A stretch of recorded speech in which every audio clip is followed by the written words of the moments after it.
Welcome to Read Your Channel, the English Reading Rescuers Avenue of SDO Urdaneta City. Hello there, pupils! I am Teacher MJ, your Reading Rescuer of the Day. Another letter that we have is E. E makes two different sounds. Sometimes it says eh, like egg. E is for elephant. Let's try some other words. E for envelope. Now let's read the words with E sound. Egg. Egg. Elephant. Elephant.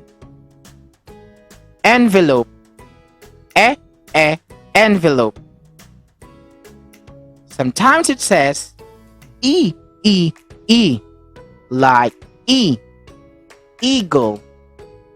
Another is eel. Let's practice some other words. E for equal. E for evening. Now let's read the words with E sound. Eagle. Eagle. Eel. Eel. Equal. Equal.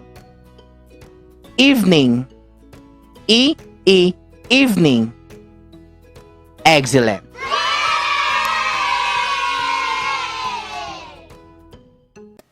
This has been Teacher MJ, your Reading Rescuer of the Day. See you soon!